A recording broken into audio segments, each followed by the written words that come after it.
இப்ப வர அதிகமான சாரிக்கு இந்த ஸ்டோன் லேஸ் தாங்க குடுக்குறாங்க. இந்த ஸ்டோன் லேஸ நம்ம கைப்பகுதிக்கு வச்சு அடிச்சோம்னா, நம்ம மிஷின்ல உள்ள ஊசி உடைஞ்சிடும். ஸோ, இத எப்படி நம்ம கைப்பகுதிக்கு வைக்கலாங்கிறத பார்க்கலாம் வாங்க. இந்த பார்டர சுத்தி உள்ள எக்ஸ்ட்ரா கிளாத்த அழகா அதே ஷேப்க்கு நம்ம கட் பண்ணி எடுத்துக்கலாம். இத கட் பண்ணி எடுத்துட்டோம்னா, நமக்கு ஒரு ஸ்டோன் லேஸ் ஃபார்ம்ல கிடைச்சிரும். இப்போ லைனிங் கிளாத்தும், மெயின் கிளாத்தும் கைப்பகுதிய ஜாயின் பண்ணி, முழுமையாவே ஒரு கைப்பகுதிய தச்சு எடுத்து வச்சிருக்கோம். அதுல நம்மளுக்கு ரெடி அளவு மட்டும் எவ்வளோன்னு மார்க் பண்ணிக்கலாம். ரெடி அளவு 11 இன்ச் கிடைச்சிருக்கு. ஸோ 2 சைடுமே ஒரு 1/4 இன்ச் விட்டுடுங்க.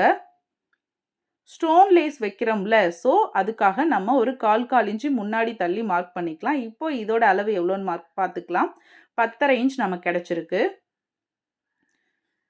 இந்த ஸ்டோன் பார்டர் வந்துட்டு ஸ்டோன் லேஸ் ஃபார்ம்ல கிடைச்சிருக்குல்ல, அத 10.5 இன்ச்ல நம்ம கட் பண்ணி எடுத்துக்கலாம். 2 கைக்குமே நமக்கு வேணுங்கிறதுனால, அத சரிசமமா மடிச்சு 2ஆ நம்ம கட் பண்ணி எடுத்துக்கலாம்.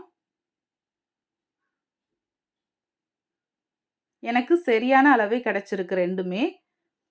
கொஞ்சம் எக்ஸ்ட்ரா இருக்கு. அத மட்டும் கரெக்ட்டா அளவு பார்த்து கட் பண்ணி போட்டுடலாம்.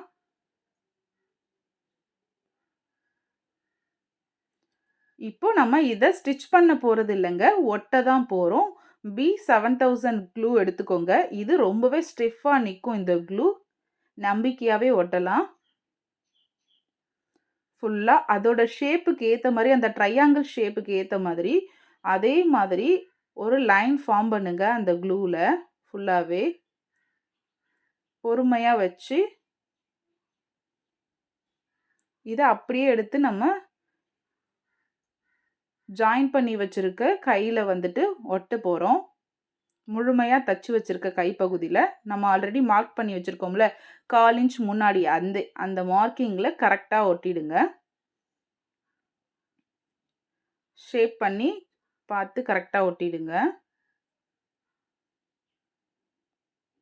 நல்லா அழுத்தி விட்டுக்கோங்க. அழுத்தி விட்டுட்டு இத கொஞ்ச நேரம் காய வச்சு எடுத்துட்டீங்கன்னா, நம்மளுக்கு ரெடி ஆயிடும்.